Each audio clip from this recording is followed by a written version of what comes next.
welcome everybody. And we've got a good showing here for this topic.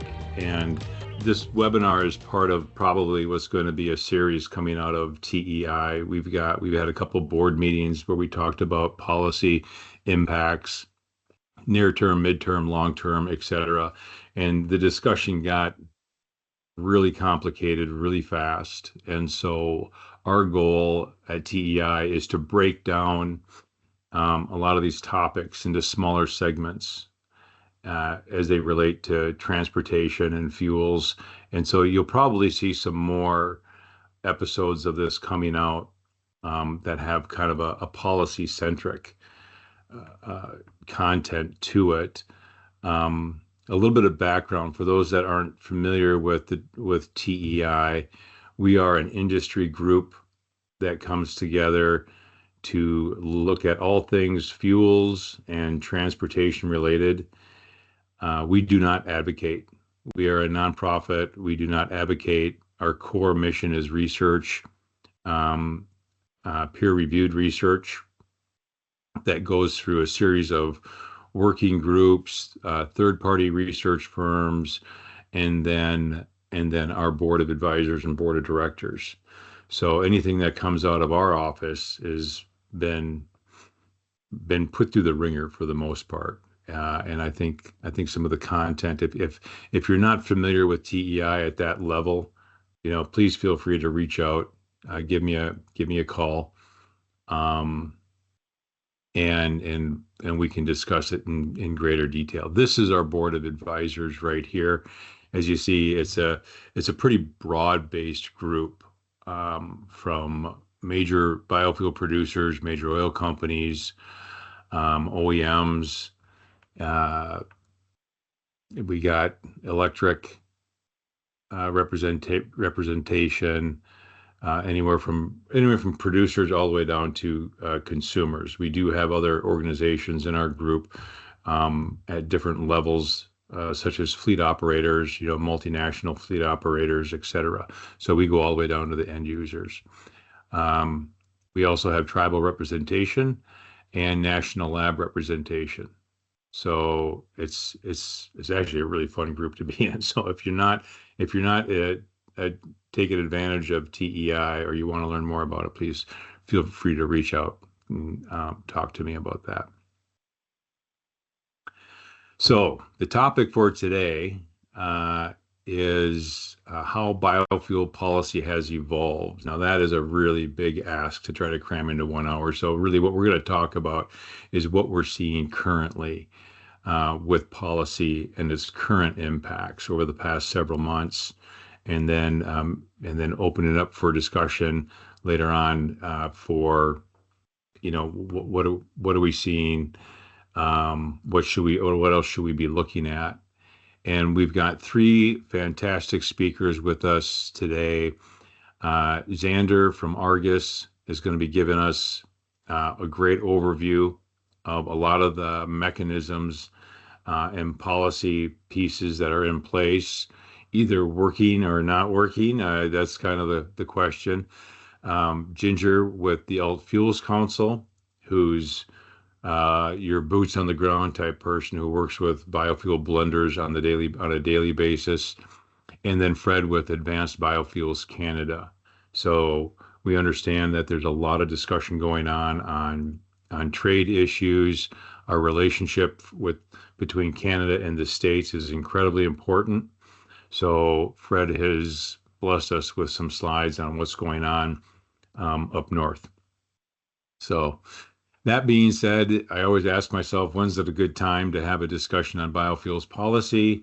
The answer is never, because it is constantly changing.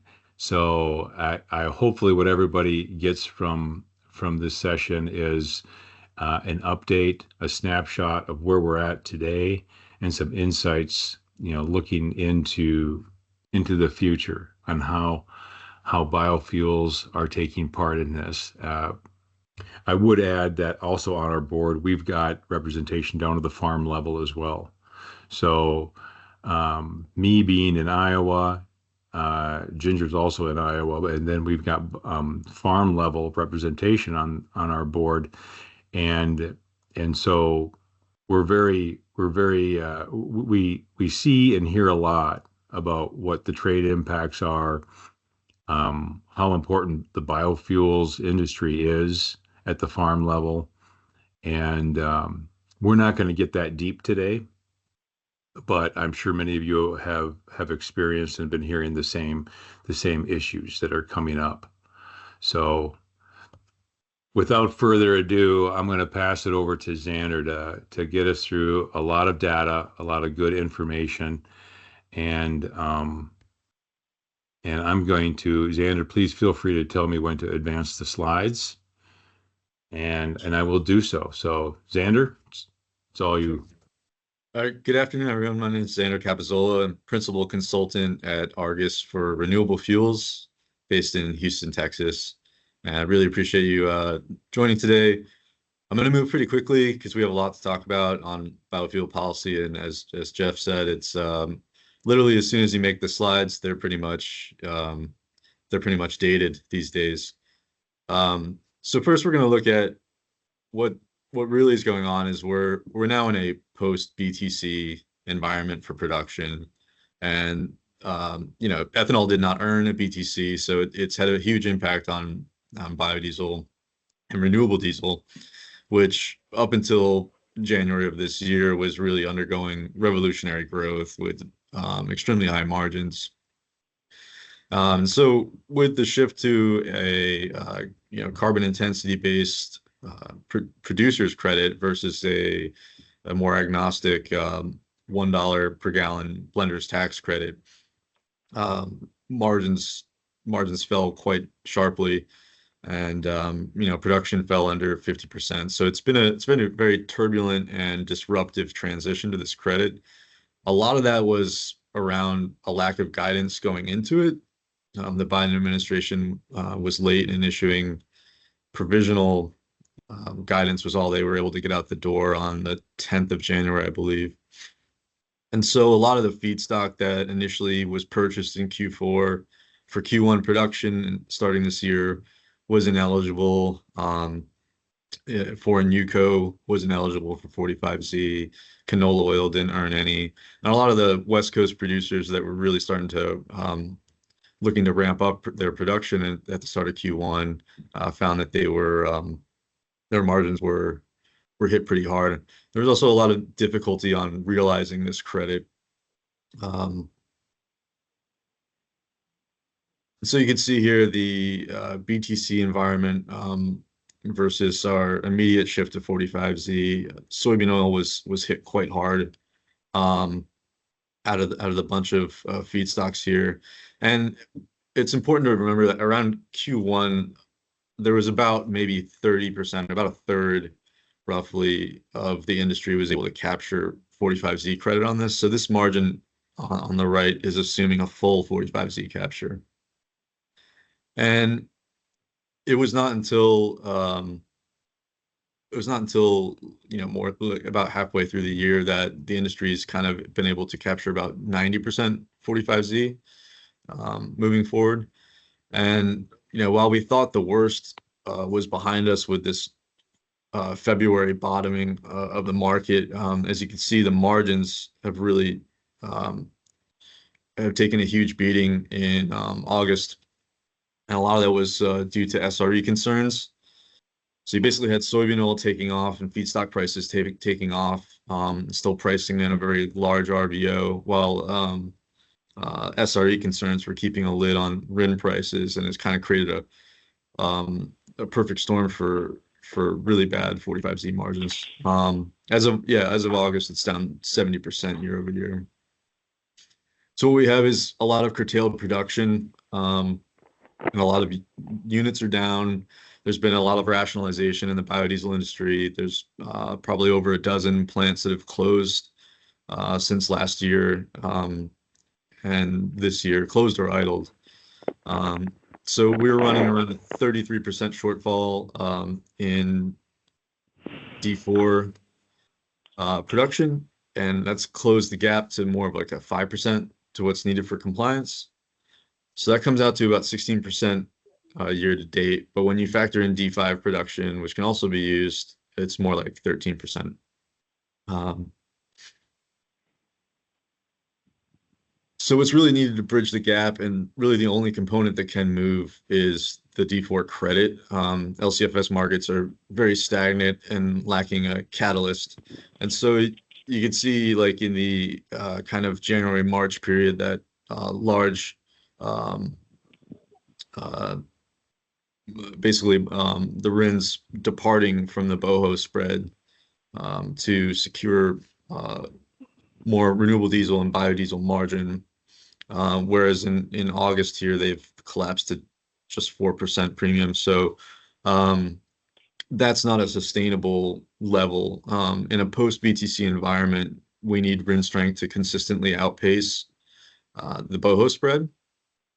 And unfortunately, we're only really seeing, like, a 3 week period here or there where you see sustained margin growth, and then um, basically either feedstocks go up or RIN strength doesn't sustain, and then you have a collapse in margins, and the producers have to reduce their run rates. And so it leaves the market basically kind of lurching forward and then stopping, lurching forward with production and stopping. I call it basically kind of inchworm effect, because of the margins just not um, sticking to a trend.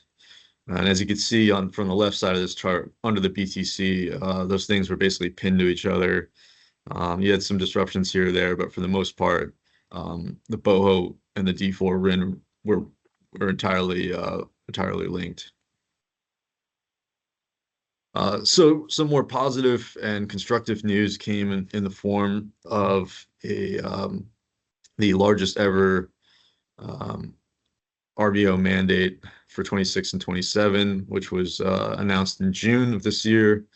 Um, I think a lot of the headline number was around this 5.61 billion gallons for biomass-based diesel. I'm kind of focusing on this 6.83 number, which is where the EPA accounts for D6 shortfall, any kind of shortfall in advance.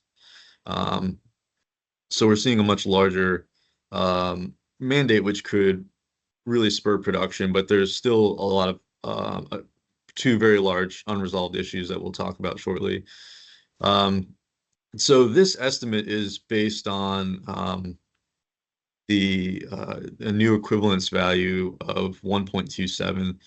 And what's happened here is the EPA, in an enormous departure, and a surprise and shock to many, have considered and proposed to only provide half the RIN value for imported feedstock or fuel. And right now we rely very heavily on imported tallow, particularly, and some UCO imports um, to achieve the run rates, the very limited run rates that we are to date. So essentially, if you think about 1.5 equivalence value for biodiesel, if that came from imported feedstock, that would drop to 0.75. And so this is the EPA's best estimate.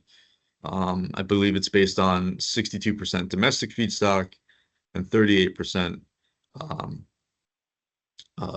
foreign. And if they get this wrong in either direction, you have about 18% of wiggle room, which could basically, it's on the magnitude of the SRE decision, which we're going to talk about here. Big change for next year is the removal of ILUC penalty on crop-based feedstocks. So soybean oil, these aren't adjusted for inflation here, just to keep it comparing apples to apples. So soybean oil biodiesel, for instance, would go from 30 to 60 cents, renewable diesel 20 to 50 cents overnight, while SAF is going to lose the 1.75 multiplier, so it's going to drop to $1, which puts it on equal footing for 45Z credit, at least, with renewable diesel. The problem is that they face higher production costs, so it's going to be it's going to be a headwind to the SAF industry. But the real key here is that the industry is going to have to reconfigure again in 26, and it looks like shifting to soybean oil, canola oil, and domestic feedstocks is really the play. I don't know if that's going to be quite as turbulent as what we've seen this year. But like I said, there's two major wrinkles that they need to resolve. One of them is this SRE backlog. So last month, the EPA sorted out 175 SREs dating back to 2016. They approved or partially approved 140 of them, and they also approved a few more, quite a few more in just accepting prior litigation, the outcome of prior litigation. When you factor in the 50% partial exemption, the true approval rate is more like 58%. And the market, I think, the market is very, very bearish on anything SRE and reallocation. So a lot of like we saw throughout August over the course of, I mean, basically since May, RIN markets have been quite weak on fears of how this could turn out. I mean, as you can see, that we're talking about 5.34 billion RINs that were ultimately addressed, and if they hadn't used partial exemptions, we would have been looking at more like over 9 billion RINs that could have came into the market. I think I have basically the breakout here for your D4, your cellulosic portion. But to put it in perspective, I think it's interesting to look at the carryover RINs. So in blue is what would have been available for carryover, or what was available in carryover for 2023 versus what has now been granted by the SREs. And so the more these align, the more bearish it is for that RIN category. So like the cellulosic portion, for instance, very, very tight, a lot of deficit carried forward. So with freeing up, 27 million RINs in a year is quite bearish for cellulosic credits. Whereas on the D4, D5 side, an additional 164 million is more absorbable.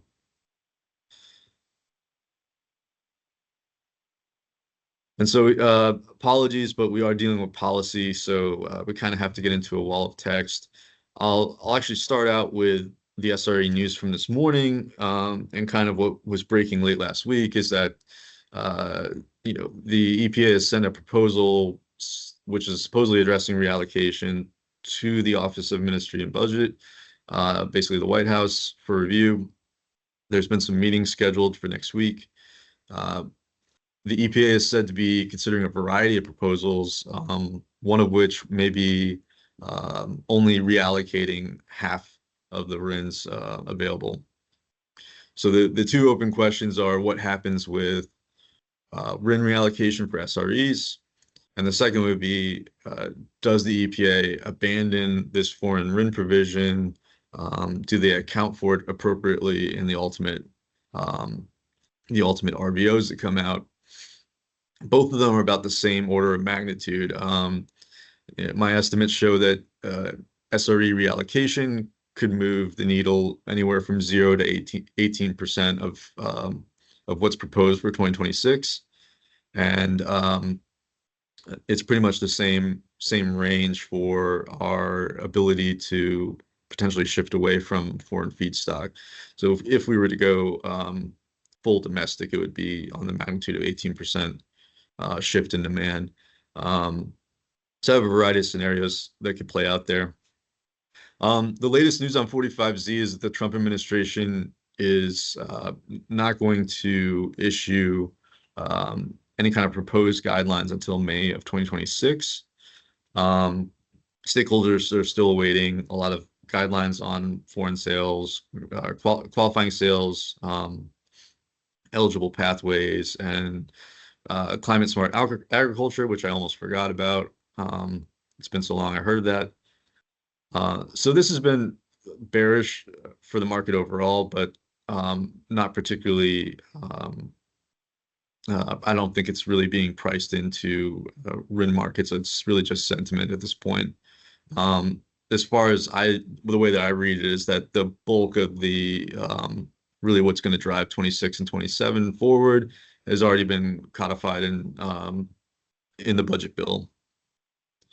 Going to the RFS, like I said, the biggest issue there is the issue of reallocation for SREs. We covered kind of the magnitude and scale of that, as well as whether they ultimately abandon the foreign uh, RIN provision or if they water it down and if they adjust the volumes accordingly based on the foreign RIN treatment. California LCFS, like I said, really lacking a major catalyst to get any kind of price movement. I think that we'll see a very small one in January when they see the next level, next line of quarterly data for the program once the step down was moved. But I don't foresee prices really accreting much this year. We're seeing them ending the year in the high 60s, and we actually do not see the AAM, the auto acceleration mechanism, being triggered due to the severity of the 9% step down. Tariffs are a continued factor in the market, particularly the 50% tariff on Brazilian tallow. But basically, the 45Z regs and the potential for half RIN provision mean that this is really just a 2025 problem for now. Supreme Court is really going to decide on most of the tariff action that we've seen to date. So this is a space to watch as well. Like I said, I had to go fast and I had a lot to cover. So hopefully we'll cover anything I wasn't able to touch on in the question and answer. And if not, I provided my email here. Thank you very much. Thanks, Xander. Yeah, and I'll throw some more questions out there in the Q&A, provided we've got time, especially on I'll say it right now, the foreign feedstock situation on the soy dilemma with China in that trade issue. If EPA is anticipating up to 30% foreign feedstocks, that seems really high, given the glut of just soy right now. It's 38. Yeah.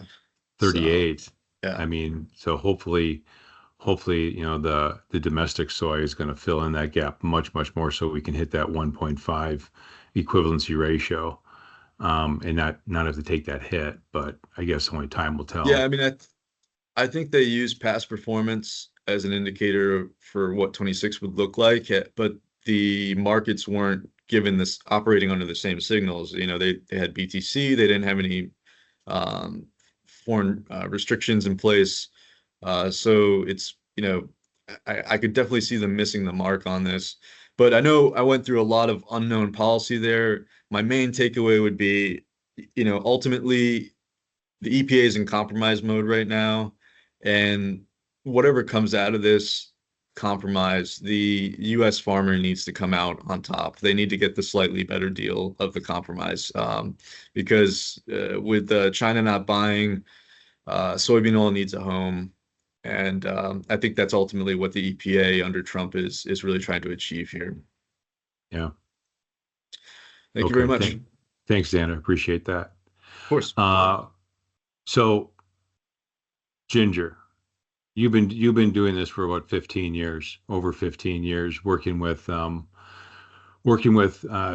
petroleum marketers that are the blender on record, doing their compliance reporting, working with them hand in hand to try to make sure that ultimately, if we can't increase our margins, the blending itself is voluntary for the most part. We're talking about voluntary blenders. They can step in, they can step out.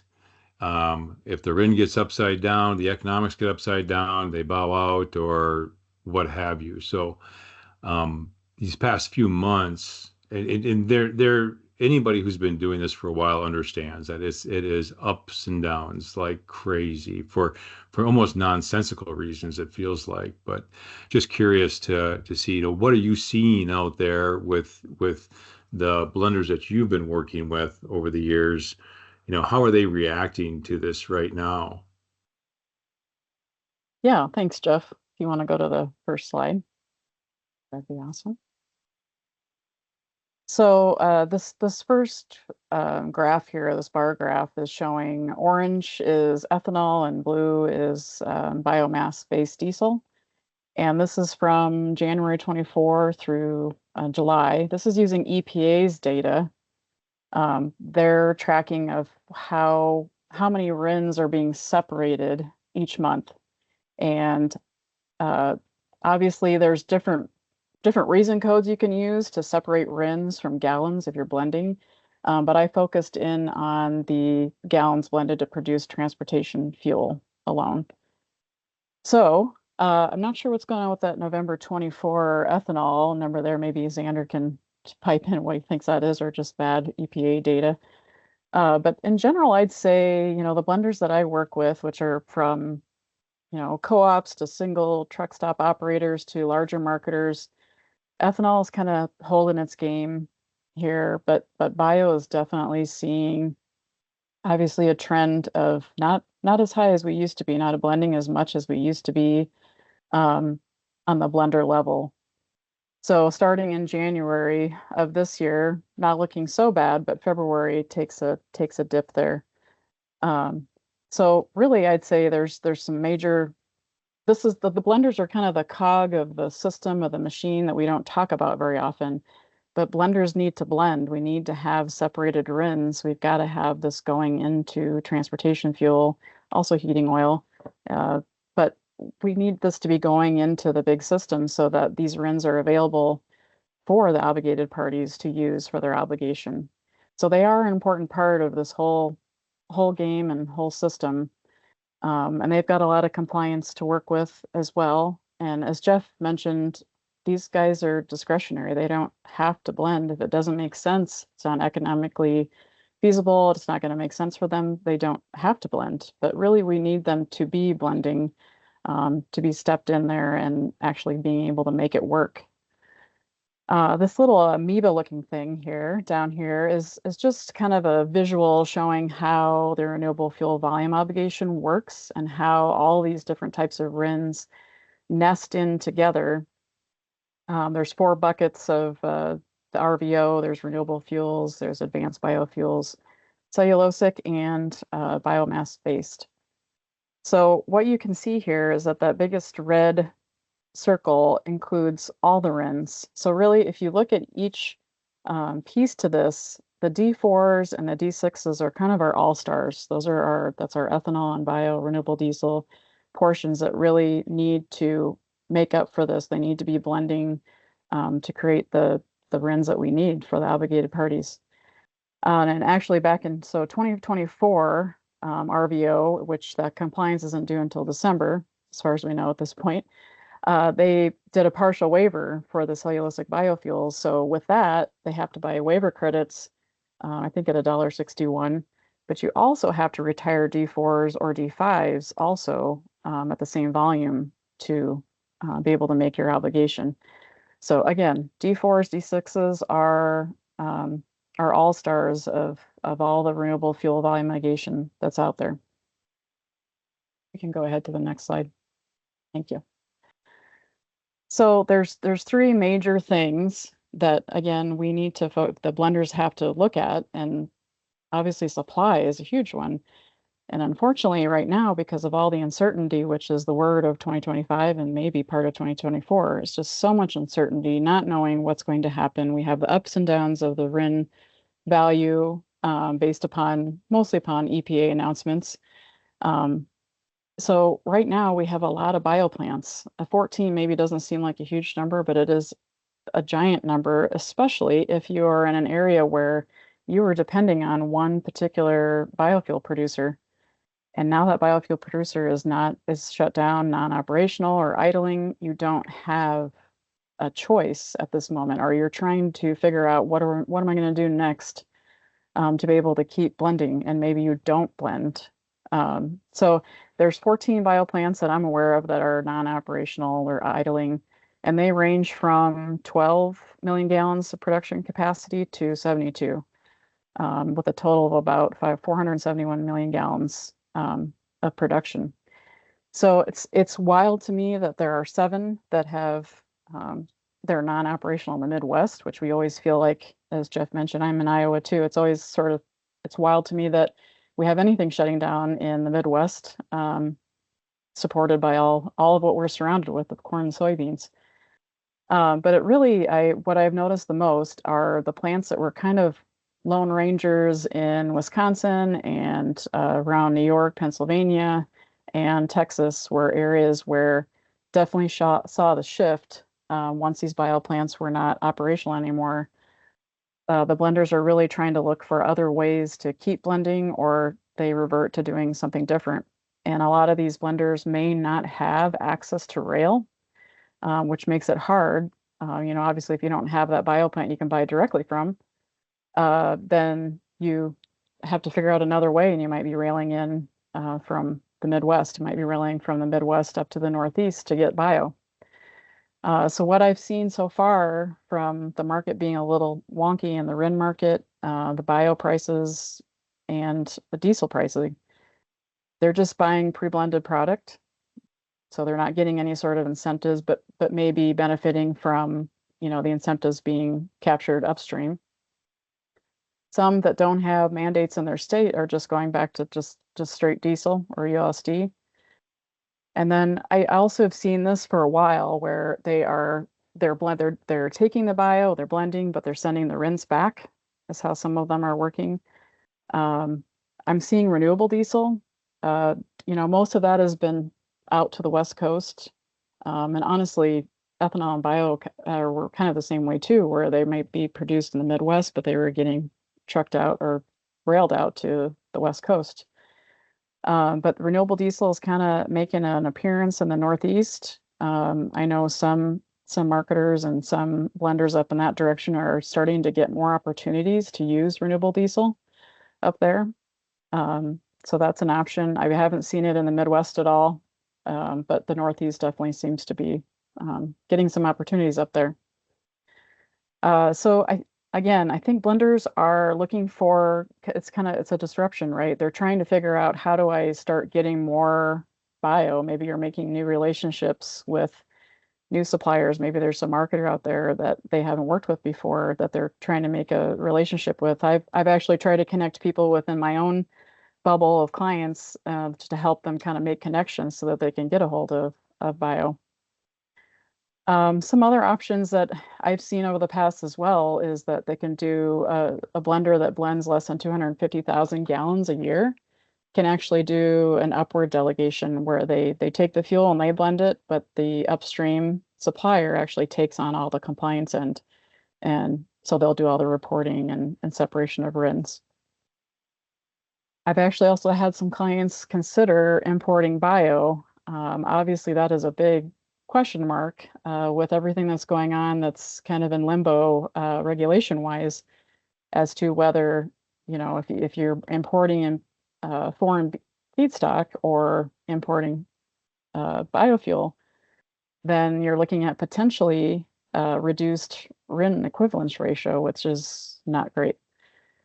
So a lot of questions out there, a lot of different options to keep blending. Like I said, a lot of them would buy directly from a producer, send a transport truck and buy directly. And then some blend at terminals, some actually have inline blending systems at their sites that they're blending on site. So next slide, please. So these blue boxes are coming from our blending calculator that we have on our website, natsoalfuels.com. That kind of helps play with the numbers, just to see, what can make things better, what can make it more economically feasible to be able to blend, make it worth your while. Obviously, these numbers are historic. We would love to have seen the RIN values at 119 today, but they are not there. So this is just kind of a tool that we have out there, but just looking at this, knowing that it's not just the RIN value that the blenders are looking at. Obviously, number one is finding supply, having supply. It's also the RIN value. It's also what's your price of diesel and bio, and what's your percentage that you're going to be blending at. You can see under the summary that the BTC is still on here. Maybe it's our way of lovingly hoping it comes back at some point. Um, but that, I haven't seen blenders actually receiving the BTC for a while. It was being captured upstream for the most part. So a lot of blenders weren't even actually seeing the blender's tax credit, because that was something that could go upstream or downstream depending on who put in that 0.1% diesel captured that credit. So now with 45Z in play, potentially in play, we don't know. That's going to be kind of an unknown, unless the blender is asking, what are you receiving as the 45Z, the tax credit, producer tax credit. And that tax credit is built upon, basically, as simply as I can put it, the greener your fuel, the higher the tax credit that you receive. So that would be something that I would say blenders probably need to start asking a lot more questions maybe than they have been in the past. Other biofuel, the foreign feedstock. Are you receiving foreign feedstock? What is your 45Z number? Just so that they know, as they're negotiating fuel contracts, that they know all the details about what tax credits and incentives are being received upstream. So as Xander mentioned, the RIN credit had been following the BOHO, the bean oil to heating oil spread. Seems like it's detaching a little bit there, but that's something that can be followed. And the RIN value is not looking hot right now, but hopefully with all the announcements, it's still sort of an uncertain value at this point. Imported feedstock is definitely something that could become quite the record-keeping business between the producers and blenders and obligated parties, for that matter. Just keeping track of, if you are receiving, as a blender, if you're receiving biofuel and all of a sudden you're receiving a reduced equivalence value, potentially, how does that affect your fuel pricing, and how does that affect your margin when you're not receiving as many RINs as you thought you might be? The other thing for blenders to keep in mind is when they're selling those RINs to obligated parties or brokers, some obligated parties are not, as of right now, are not extremely excited about any sort of foreign produced RINs. So that's something to keep in mind as well as you're thinking about buying certain types of fuel. You're going to want to really keep track of what are you actually receiving? What is the feedstock of the fuel you're receiving? And will you be getting the full equivalence value, or will it be, impacted by whether it's foreign feedstock or not? Compliance ratio is always something to keep in mind with, some of these smaller blenders that may not be able to make this work economically. I talked about upward delegation earlier. There's another, the compliance end of this is you wouldn't want that upstream supplier to be going over their 2.5 ratio at the end of a quarter. So they really need to, any sort of upstream blender or marketer would need to try to absorb those gallons somehow or another, but also be able to keep it under 2.5, or you might have to look at the upward delegation portion of that. So we've been really focused on the federal policies, but obviously there's some states that have some really awesome incentives as well that can kind of stack on your credits. I think everybody probably on this call knows about the LCFS, the low carbon fuel standard on the West Coast, is one. I think New Mexico is about to come online here soon. But some other state incentives that maybe you do or don't know about, and you can access any of these on the Alternative Data Center website. They'll show you per state what sort of tax incentives you have available, or even loan programs on there. So Iowa right now has an E15, and I hear and I know that people are watching that program to see what's going on with this E15 mandate, basically. I think it goes into place actually later this month, where each fueling facility has to offer E15 somewhere in their facility. I think they're going to start actually enforcing it in 26. So it'll be very interesting to see how that program works. And I also think they still have a 9 cent tax rebate on the E15 plus. Anything E15 plus, they get a 9 cent tax back.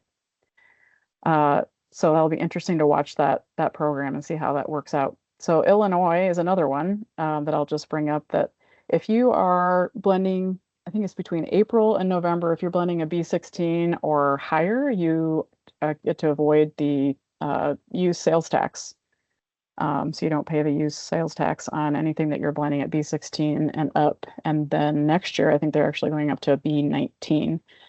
So there's lots of different things to look into as a blender as to how you can make this all work. It is important that they are blending and that we've got RINs coming into the system. So it's part of the renewable fuel obligation that, it's out there. It's, and we're not talking about just large refiners that are having to deal with RVO. It's anybody who's importing as well. So if you're importing fossil fuels, you're also under obligation and you have to go by the same percentages as a large refiner as well. So blenders got to blend. So I'm going to turn it over to Fred or to Jeff to continue on. Blenders got to blend. Only in Iowa Blenders got to blend.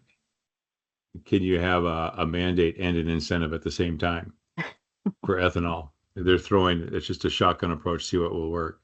But real quick before we jump over to Fred, Ginger, and I know we haven't even talked about this, so I hate to blindside you in it, but this concept of foreign feedstock, and to your point, is going to be really difficult to track. Feedstock in general, I work with a lot of fleet operators that they, in their sustainability plans, are really shooting for non-virgin oil biodiesel.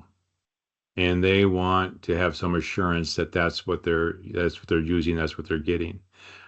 Has the Oil Fuels Council thought about, as you've got a system of record that's tracking all of these gallons and all these blendings and stuff, having a new piece of the puzzle that allows you to track.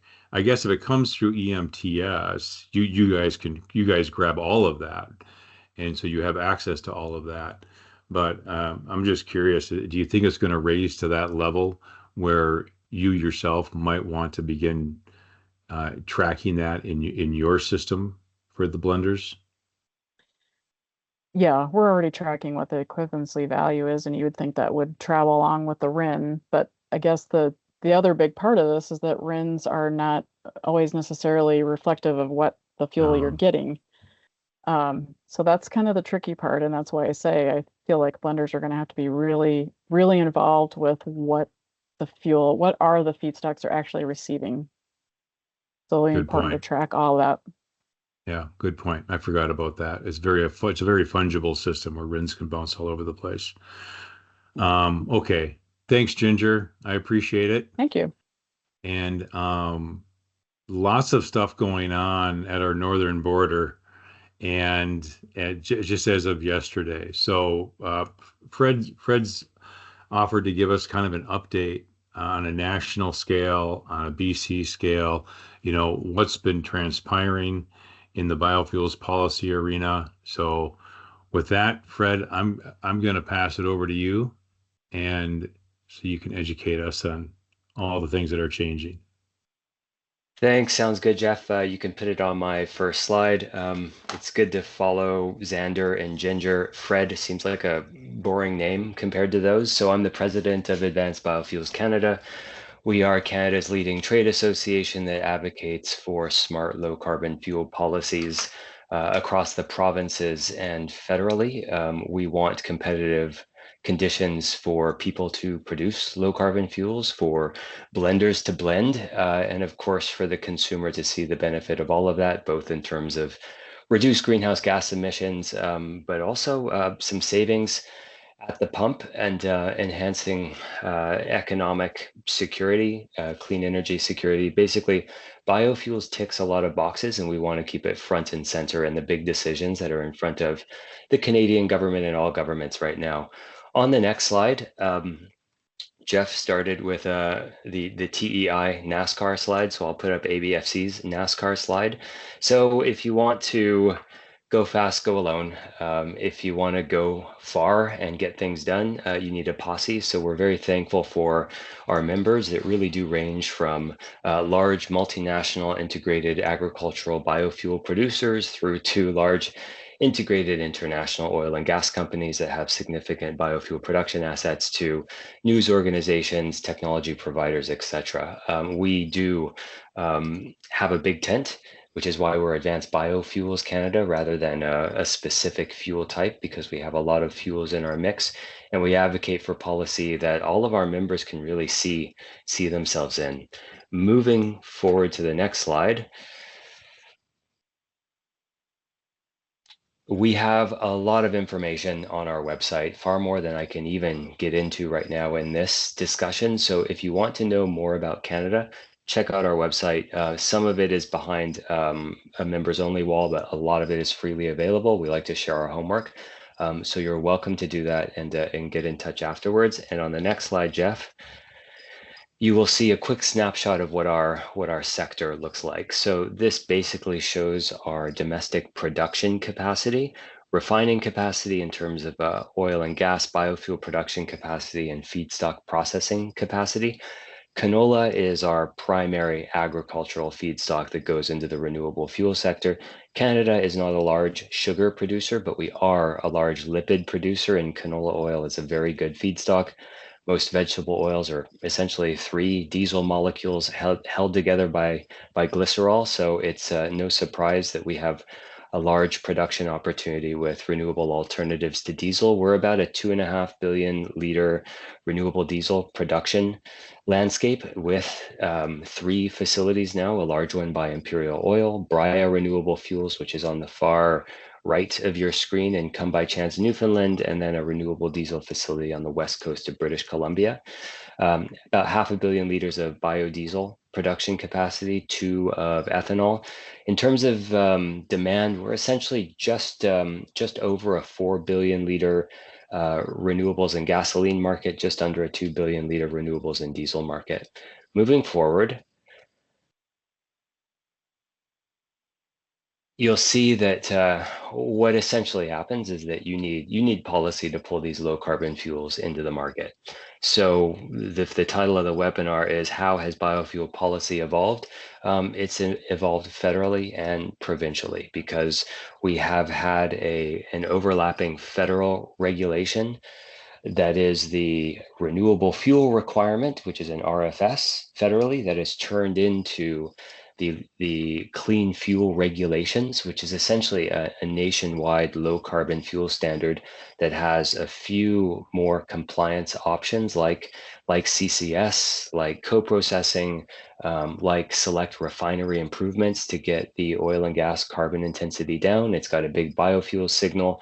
It also has the ability for electric vehicle charging infrastructure and for renewable natural gas put into the petroleum natural gas supply system to also generate compliance credits. About 95% of the fuels used across Canada are covered by a provincial policy and a federal policy.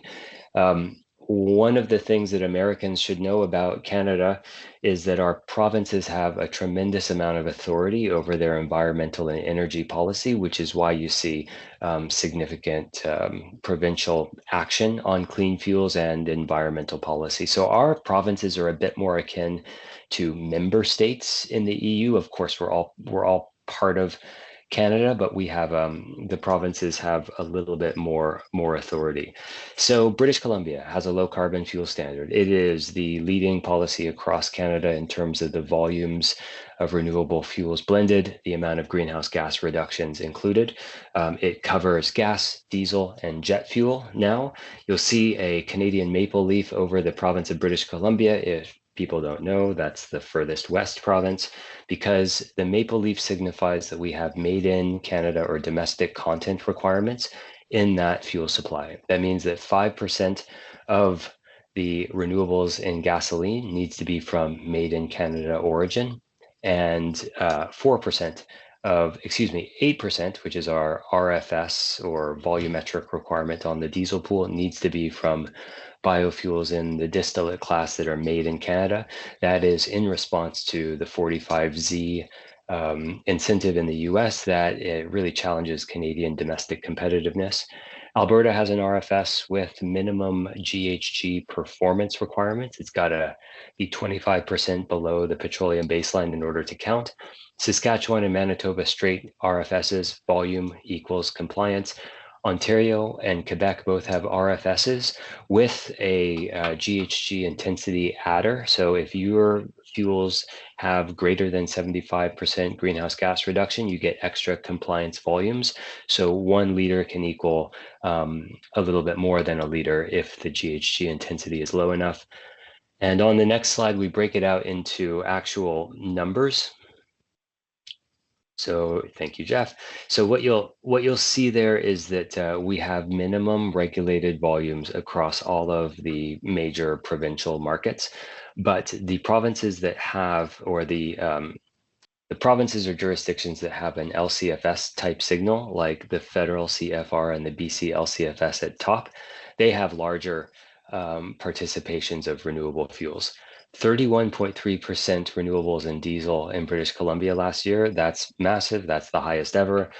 We would say that is world leading were it not for California, which has been above 80%, but you really do see the power of the LCFS to drive significant renewable content in the distillate class where there isn't, say, an E10 or E15 type of ceiling or technical standard limit for the amount of renewables that can be put in.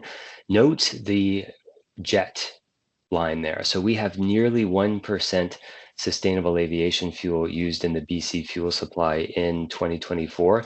We don't call it SAF. The regulations in BC don't call it SAF. It's low carbon jet fuel because the S word introduces some regulatory complexity. So it is a CI-based program that uses the GH Genius model that includes direct land use change, fertilizer, all of those things. It even includes peat soil and histosols, all of those things that are in an attributional life cycle analysis score. The BIC 2023E refers to the Biofuels in Canada report that I did flash up on the resources section of my presentation. That is the leading report that ABFC puts out or contracts with Navius Research that is the best view into what biofuels are being used in Canada. The next version of the report will be coming out imminently. Top line results, of course, point to growing biofuel use across all provinces. Moving forward, I wanted to zoom in on British Columbia because it has the best data out there and it's an LCFS market, and it is kind of really showing how biofuels policy is evolving beyond straight volume targets to carbon intensity based targets. This is the feedstock mix. Canola oil, Canadian canola oil, is the largest feedstock category that's used in the British Columbia LCFS. Of course, if you combine tallow and UCO, the used cooking oil, those are larger than canola. But I put this up because we've got an issue kind of similar to the issue that was raised at the top of the call, is that some of our largest export markets for canola oil, seed, and meal, China, are now closed to canola exports. And so the renewable fuel sector becomes one of the places where this additional canola can go. And policies like the LCFS that really advantage feedstocks that have low CI scores, that's going to help pull some of that fuel into the marketplace. Canola has a low CI score because, in part, due to the amount of soil organic carbon that is created when the growers across Canada use low-till or no-till climate smart ag practices. And on the next slide, we've taken the same data and basically look at it across time from when the BC regulation started recording the information, or publishing it rather, in 2015 through to the end of 2024. And you'll see a big step up in canola usage. We expect that to go potentially even higher in the next year as the renewable diesel facility that's in the heart of canola country in central Alberta starts turning on and providing fuel to those markets. And the domestic content requirements that are in place in BC and Alberta BC and Ontario become more impactful and have more of the compliance year to take effect on. When those were brought into place earlier this year, they applied from April 1 to the end of the calendar year, but next year we'll have the full compliance year under that type of requirement. And again, moving ahead, this is where I basically end up because this shows where LCFS and biofuel policy is going. It's shifting from straight volume to LCFSs. Canada has a national LCFS in our clean fuel regulation. And the name of the game in these policies is all about having a balanced and somewhat tight credit market. So you have healthy credit values that encourage additional fuel to get into the market so that blenders can blend and the consumer can use more renewable fuels to reduce emissions without really seeing the impact at the pump because the prices are spread through the compliance market to they're spread just beyond that point of sale where the person is filling up, where the voter is filling up their gasoline or diesel vehicle. So the black line is the British Columbia Low Carbon Fuel Standard. It's got the target of 30% below 2010 carbon intensities by 2030. What we have on this chart, and of course, this is a chart from the government of BC, we've got where the other LCFS jurisdictions are going.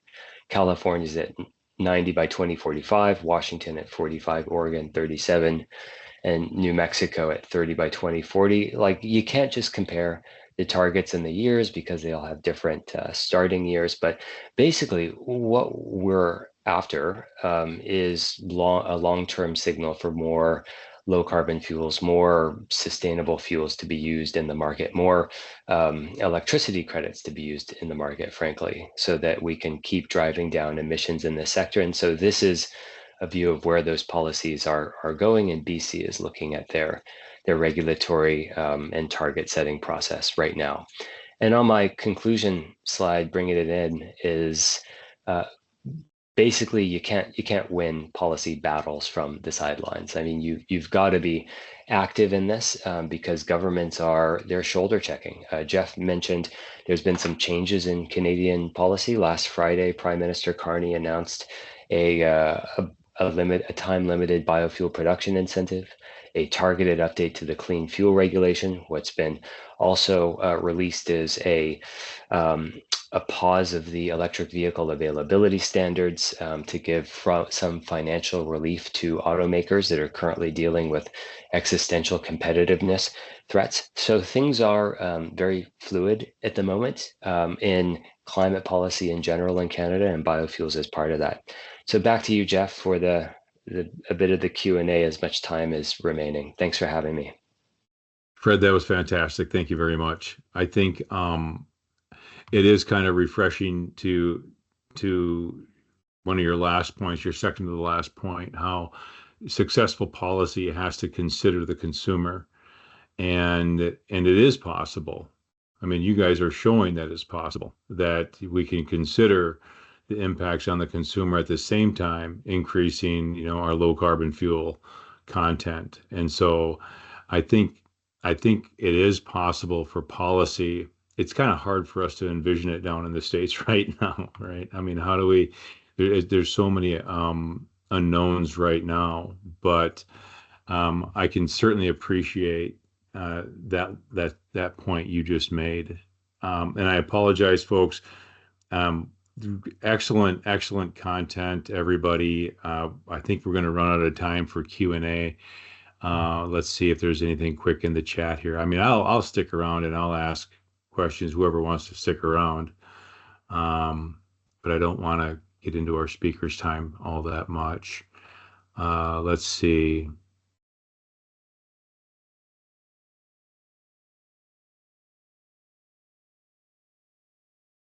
Vicky, you have a question here on tribal consultation, the final rule that was published in January. I'm not familiar. Maybe that's something we can look at after the call.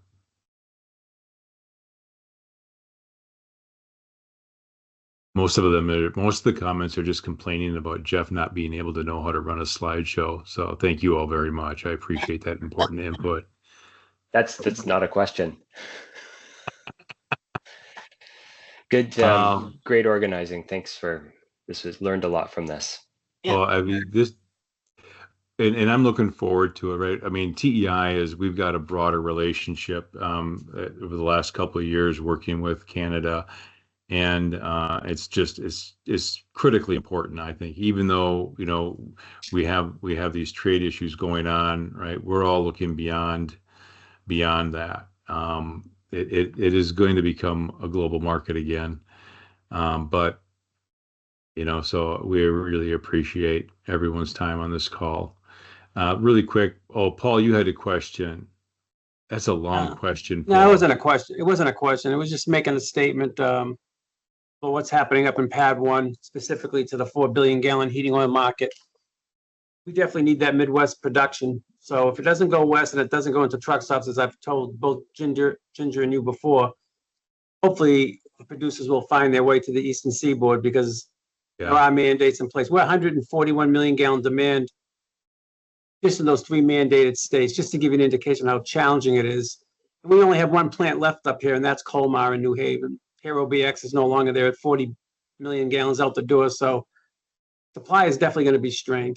Forget about all the other issues, but we have an existing market we've worked for 2 decades, and we're going to struggle Yeah. to meet the demand. So FYI, it wasn't a question. Yeah. Well, no, and it brings up a number of really important points, right? I mean, historically, we've had logistics issues. Either there wasn't space on the rail, which was most recently, and setting up bulk facilities along the rail to get distribution up to the Northeast. Are you right now, Paul? Are you seeing it as a production issue or is it a logistic issue as well? Actually, the railroad's been very cooperative. I've worked with we're working with the class ones now. They see specifically CPKC and CSX. They would be the pathway. They are working with suppliers, and RBF is filling some voids out of Houston as well. So those are the 3, the Incabrasas, the AGPs. They're all performing, but they want to put barrels in place. It's like those are real numbers right now, 70, 80, 90 over. It's a challenge for someone to bite into that when potentially in 6 weeks it could be something different. Nothing different than what we deal with in distillates, but nevertheless, forward deals are far and in between. And we're going into heating oil season, as you know, so it's going to be interesting. So it really the policy disruption, it sounds like it's a big part of that. I mean, lack of people being risk adverse and not really sure what's going on there. So and the floor is falling out from underneath the ends. So we got 147. Just it was 157 a week ago. I saw it as high as 192. I'm sure everyone has. That's what we're banking on. They all thought that the RIN would support the loss of the BTC. Well, it didn't back when we were 18 months without a BTC, and it's not doing it now. So there's only one market left that can substantiate these differentials, and that's heating oil. I can't build a case to marine, rail, or transportation to spend 15 cents more for a 20% blend. But we can and will continue to encourage homeowners to stay the course and not go, nothing against battery electric or electrification. But the reality is they're going to spend a boatload of money to retrofit a home in the Northeast or Mid-Atlantic to stay warm. And I don't think that's acceptable. I think the consumer should have freedom of choice, So. Okay. Thanks, Paul. Thank you. It's nice to see you again, man. It's been a while. Okay. Yeah. So Joe's asking, so when you hear about China not buying soybeans from the U.S. and buying from Brazil, does that bode well for U.S. blenders?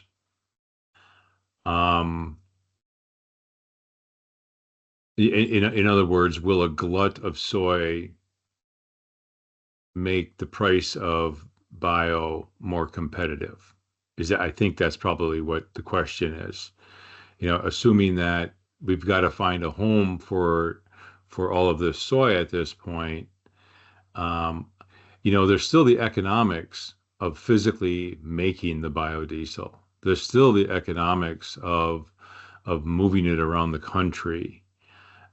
So there's only so far they can go down.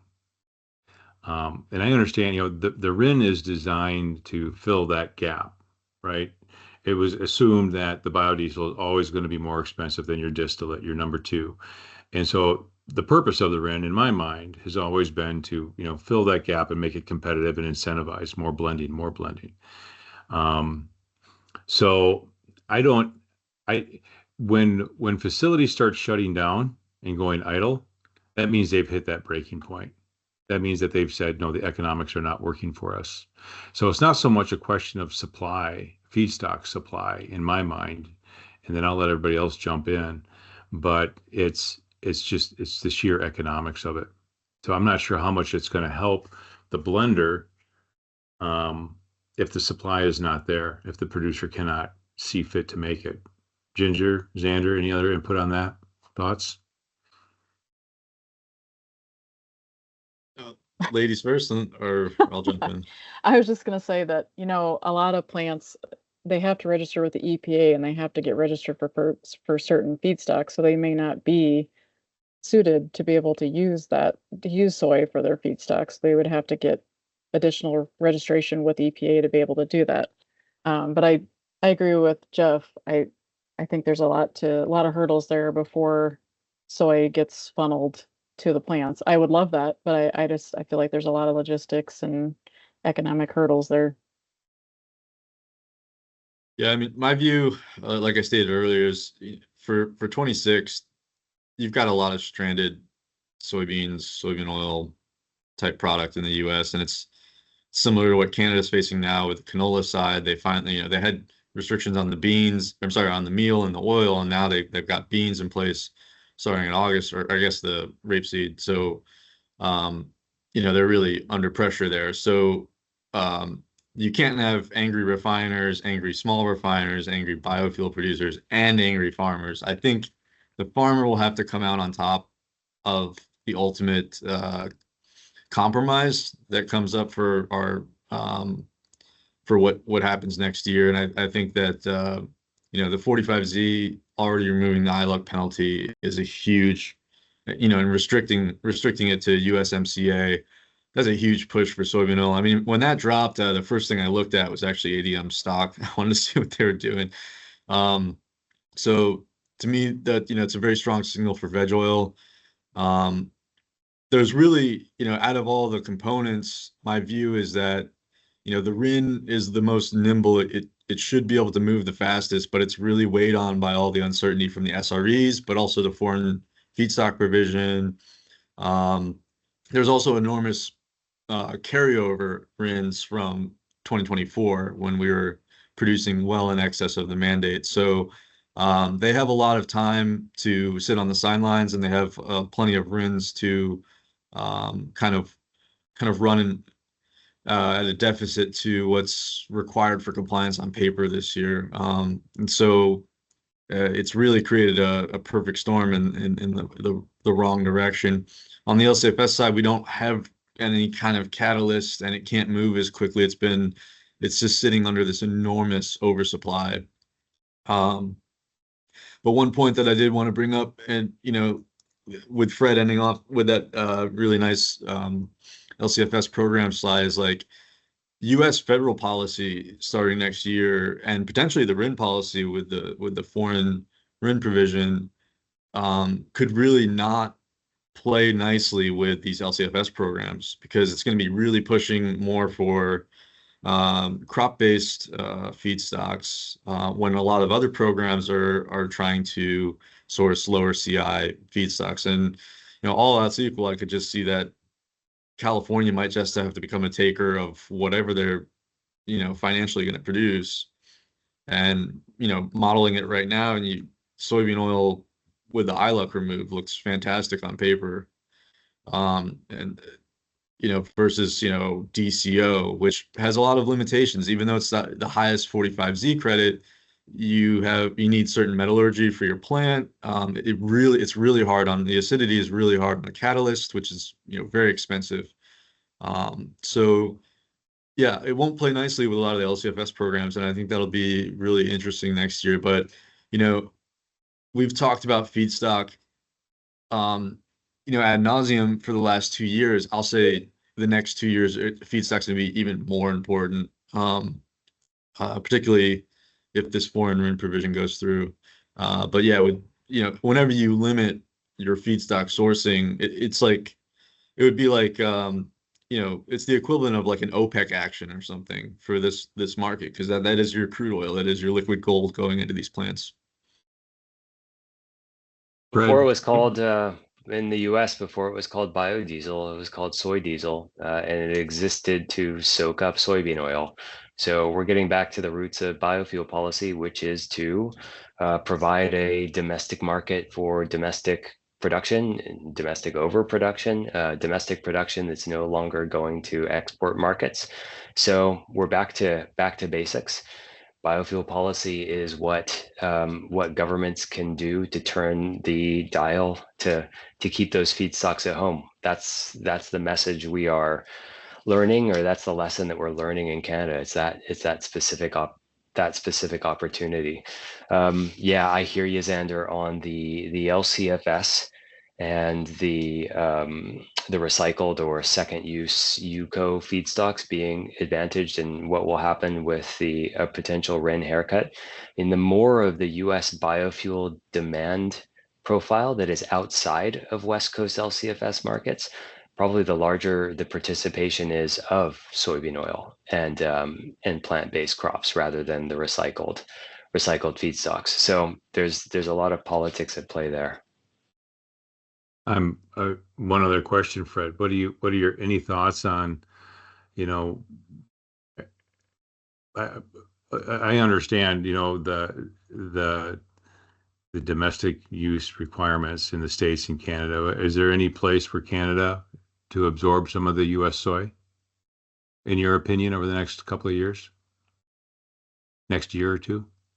So yeah, a key point that is, and this is really a nuanced one, is that any of the provinces that have domestic use requirements, those are for a portion of the market. That is in no way a prohibition on the use of imported fuels or feedstocks. It's not a requirement that only domestic be used. It is basically that an amount of the mandate, an amount of the LCFS needs to be fulfilled by domestic facilities. They don't extend to feedstocks. It's just facilities. So lots of opportunity for imported feedstocks to potentially play in that market. And kind of where I started is cost to the consumer at the pump is the litmus test for the staying power of these policies. I mean, governments can only go so far when consumers are taking it at the pump. And if foreign fuels are able to keep the cost down. I mean, our renewable fuel policies up until the end of calendar 2024 have resulted in less cost for the consumer because of that exportable blenders tax credit. Anything that happens to keep that cost down is probably useful, just as long as domestic producers, Canadian producers, are able to produce into our own market. If our biofuel sector shuts down because of subsidized 45Z imports completely eradicating our market share, I mean, it's hard to justify keeping the policies in place when it's completely built on imports. So there's a way that we can all win. There's a North American approach to all of this that I think is in all of our best interests. But renewable fuel policies, especially in Canada, are justifiably looking internally and domestically first for how they are constructed to have the best benefit. Yeah, understood. And Xander, you got your hand. I want to keep talking. I mean, we're going to keep recording here, so please. Sorry, Liz. Yeah, I was just gonna kind of I hate this word. I was gonna piggyback on what Fred was saying, and Canada with the Imperial startup this year starts to look a lot more balanced with its demand, but moving forward, it still has a structural shortfall. And yeah, there's certainly a lot of money to be made by sending U.S. barrels there. Also, under the HS code that RD trades under, it hasn't been impacted by tariff policy. So there's still viable flows. I mean, Tidewater has Tidewater and Ontario have moved to get the domestic blend requirements. I know that Carney was talking about some additional, almost like a per liter credit that we'll hear more about at some point. I think they made like almost 300 million available for that over a 2-year period. But so yeah, I think it'll be a little bit more difficult competitive environment. But compared to what we've seen in the past, but they're still structurally a short market. The other elephant in the room too is, especially under administrations like this, that we typically see a spike in state policy increases, a ramp up of state policies down in the states. Ginger touched on the E15 push, and where I think I was also looking at a higher blend biodiesel. TEI as an organization is looking at mid-level ethanol blends. As far as some best practices and guidance and information on if a state were to go down that path, be leery or at least understand what the hurdles are, compliance and equipment wise and everything else. So, Ginger, do you think that there's going to be more states, or are the states that are out there? I mean, because I think New York, right? They've got their LCFS in the queue. I know New Mexico is upcoming. I mean, and that is less than ideal. I realize LCFS has got a lot of pros, but a patchwork approach in the United States is always going to be brutal. I mean, we're already seeing that with the pull of liquid fuels into the West Coast and unavailability for Paul's people in the Northeast. It gets really, really messy. So other than a national LCFS, it seems like states are going to be continuing to ramp up, different state policies. Any thoughts on that to the group? I mean, Fred kind of said it earlier that it comes down to the voter and the consumer on a lot of this stuff. So my impression is that a lot of the multitude of times that New York's tried to put forward LCFS, it seems like they get a little gun shy on the costs. Okay. Vicky, did you have a question? I just had a comment.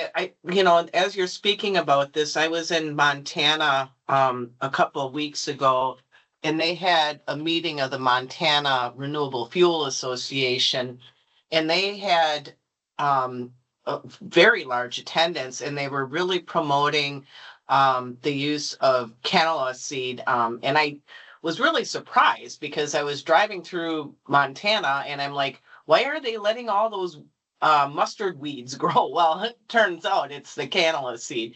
And it was just very interesting for me to hear how progressive the state of Montana is with their renewable fuels. And there's the Montana Renewables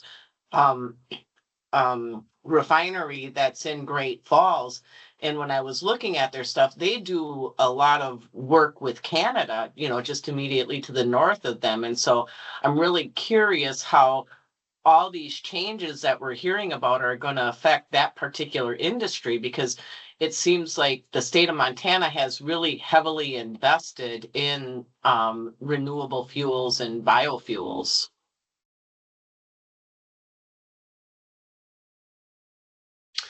Yeah, that's right. I believe that asset spreads fuel north. They have a SAF production line that's able to provide fuel to the first obligated aviation market in North America, which is BC's LCFS. So I think that's a good point to end on, because it shows that our markets are very integrated. We send fuel and feedstocks north and south. We send finished fuels and crude oil north and south. We're stronger together. So it's good for us to have policies that, of course, take care of our own markets, but the more integrated we can be, where we both win, is better for everyone. Well said. I think you're right, Fred. That's a good spot to stop. Guys, I really appreciate your time. I appreciate everybody who jumped on here. If you've got any other questions, please throw them our way. And I hope everybody has a great rest of the week. Thanks so much. Thanks, Thank Jeff. you all. Thanks, Liz. Thanks, Xander. All Thank right. you so much for having me. Ginger. See you guys. Thank you.